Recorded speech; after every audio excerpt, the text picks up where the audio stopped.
Почему все-таки на улицах Якутска бездомных людей с каждым годом становится больше? И кто пополняет эту категорию лиц? Первое – это лица из мест лишения свободы. Второе – те люди, которые не смогли себя найти в жизни, отсутствие работы и отсутствие жилья. Между тем, 3 июля этого года вступил в законную силу федеральный закон номер 186 о кратном зачете сроков содержания под стражей. В отношении осужденных, отбывающих наказание в воспитательных колониях и в колониях-поселениях, 1 день равен 2, а в колониях общего режима 1 день пересчитан как 1,5. На сегодняшний день, по данный федеральный закон, на территории Республики Саха-Якутия подпадает свыше 400 осужденных. В отношении осужденных, отбывающих наказание в колониях, поселениях и воспитательных колониях, срок содержания засчитывается 1 день к 2. А в отношении осужденных, отбывающих наказание в колониях общего режима, 1 день к 1,5.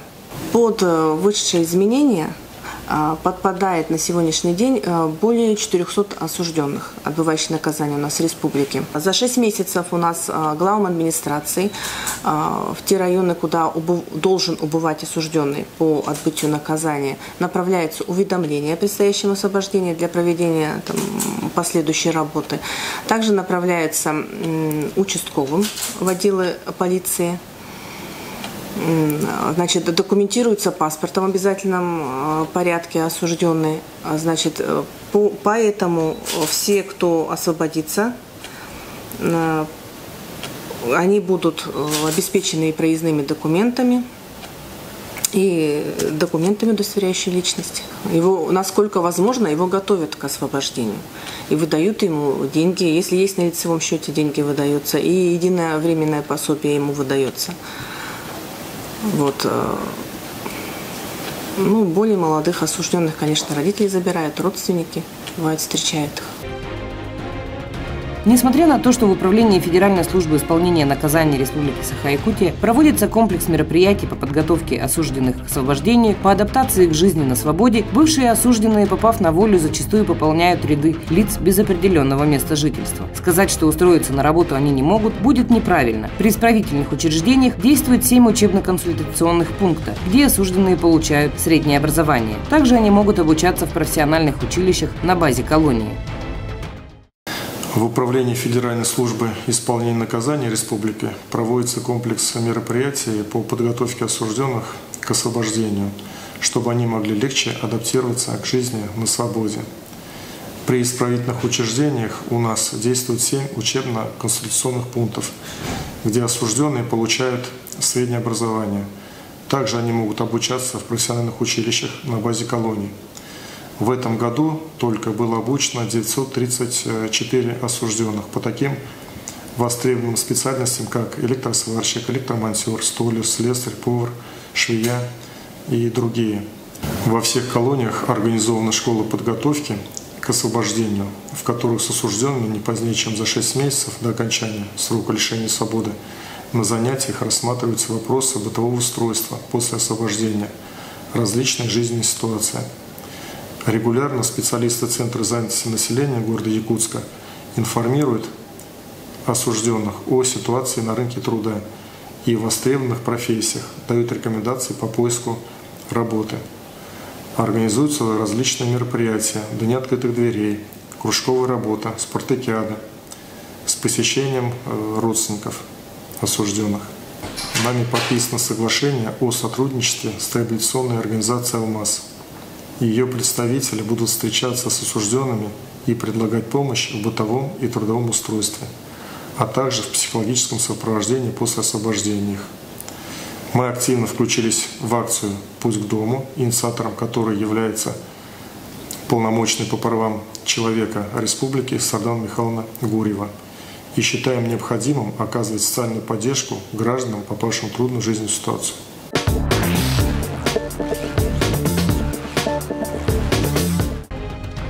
Не все освободившиеся по выходу на волю возвращаются домой. У большинства из них отсутствует элементарное желание работать и жить нормальной жизнью. Многие остаются в городе и ведут бродяжнический образ жизни с чрезмерным количеством потребления алкоголя. По данным МВД, каждое 4-е преступление совершается именно этой категорией лиц.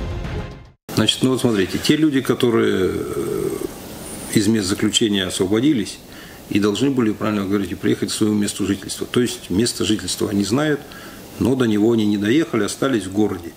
В городе остались, по первое время, может быть, у них что-то и какие-то деньги есть, а потом этих денег нет, до места домой добраться возможности нет, и начинают здесь в городе находиться. Тем друзьям, которым они изначально пошли, они уже надоели, они их попросили покинуть свои жилища, и вот они таким образом превращаются в тех лиц, которые начинают здесь по городу Якутску, если говорить про город Якутск, ходить, бродить, и превращаются потихоньку в такой социальный элемент. Таких людей отслеживаем, кто у нас выходит из мест лишения свободы. Мы предлагаем им, в том числе и что мы можем им оказать, какую помощь в трудоустройстве, помощь в проживании, куда-то устроить, какое-то общежитие. И, может быть, даже помощь по доставлению их по месту жительства в те населенные пункты или в те районы республики, где мы можем им оказать, такую помощь оказать. А контроль за, вот как вы уже сказали, те, кто освобождается досрочно, условно, досрочно и так далее, в том числе и в рамках последнего указа президента о сроках отбывания наказания. Да, такие есть люди, мы конечно, с такими людьми работаем. Но не все хотят ехать домой, не все хотят работать, не все хотят проживать, не все хотят какие-то обязательства иметь, социальные обязательства, обязательства правовые, гражданские и так далее. Осложняется ситуация с лицами без определенного места жительства еще и в связи с тем, что в городе отсутствует учреждение по типу того, которое было раньше и называлось медицинский вытрезвитель. Назвать его, это учреждение, можно всяко-разно, но, мне кажется, там не только должна быть система вытрезвления, а система оказания еще и психологической помощи, и медицинской помощи, и с помощи по трудоустройству, и помощи по восстановлению документов. То есть это учреждение, мне кажется, должно весь спектр, так скажем, если человек туда попал, то его необходимо посмотреть со всех сторон. Не только с точки зрения вытрезвления его, и дальше он опять вытрезвился, дальше вышел и опять пошел. А может быть, вот ту акцию, которую предлагает сегодня уполномоченный по правам человека провести, это вот может быть и станет какой-то отправной точкой, тем более в преддверии наступающего у нас зимнего периода, когда люди, вот, оставшиеся без места жительства, вот, могут попасть в такие вот ситуации, когда могут и замерзнуть, и так далее, и тому подобное, в том числе и от злоупотребления алкоголем. Поэтому здесь необходимо, мне кажется, всем субъектам профилактики собраться и посмотреть на эту проблему более шире, чем просто вытрезвить человека и обратно выпустить его в ту среду социальную, откуда он пришел.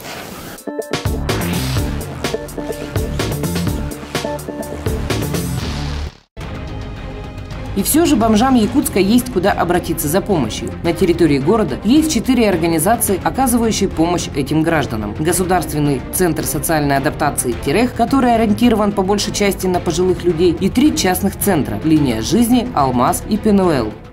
Шанс все-таки есть, и помогать им нужно, таким людям. Я это говорю, исходя из собственного опыта общения и руководства, да, как бы организации. Все-таки, пусть и небольшой процент, но возвращается к нормальной жизни. И ради них, я думаю, стоит, конечно же, заниматься этим видом деятельности, социальной адаптацией. И, конечно, хотелось бы больше помощи видеть от государственных структур, да, тех, кто реально имеет механизм помощи таким организациям, как наша. И мы открыты, конечно, к взаимодействию со всеми.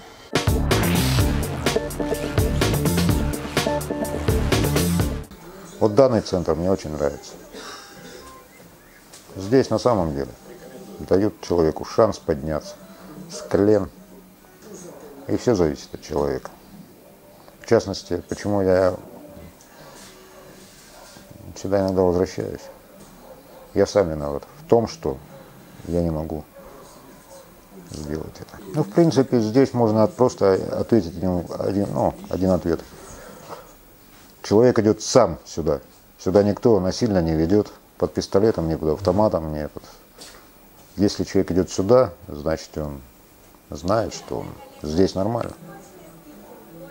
Значит, здесь хорошо, значит, и здесь, в общем-то, человек себя чувствует в определенных ситуациях, что даже обратясь в государственные вещи, в тот же Терех так называемый, я не буду говорить, что и как за Терех, но это нюансы. Но дело в том, что здесь лучше в этом отношении.